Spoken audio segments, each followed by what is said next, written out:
Alright, welcome back to 656 Sports and Things. My name is Nathan.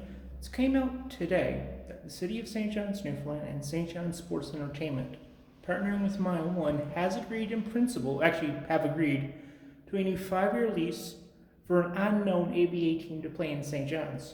Now, if you've been following my channel for a while, I have posted multiple videos about this.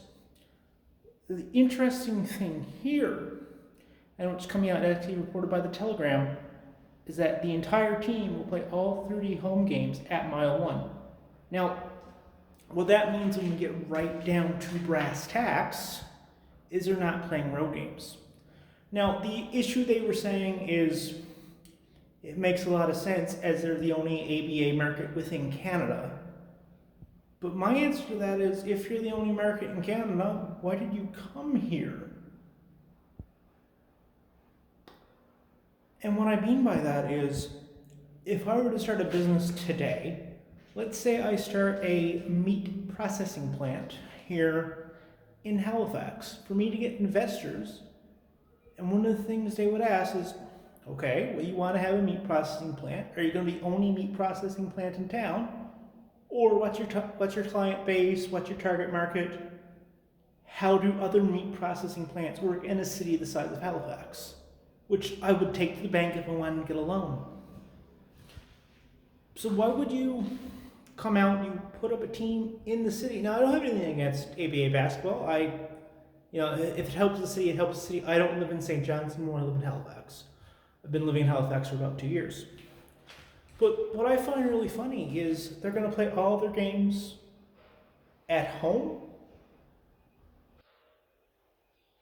They cut down on travel costs, but what happens next year if we only have, say, one other ABA team in Canada?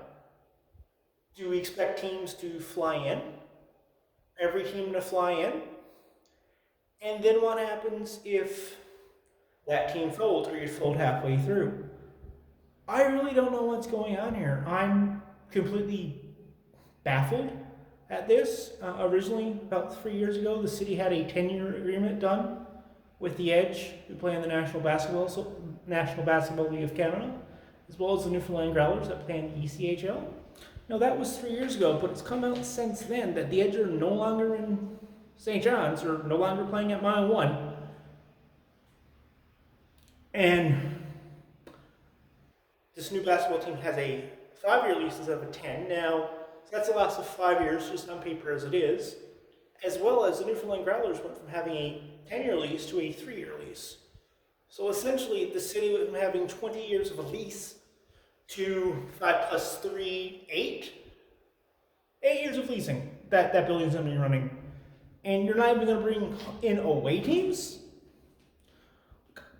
You're not even going to be leaving Newfoundland to go play other teams? How can you attract players like that?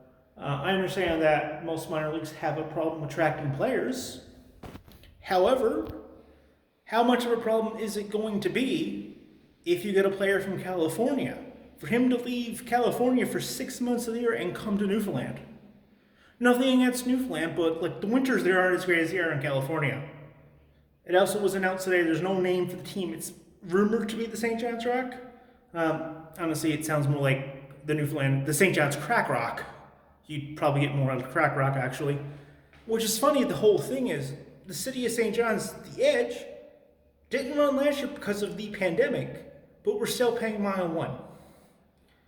Which is really funny, because right now there's an election going on in Newfoundland, a provincial election, and people on the St. John's board have to deal with this.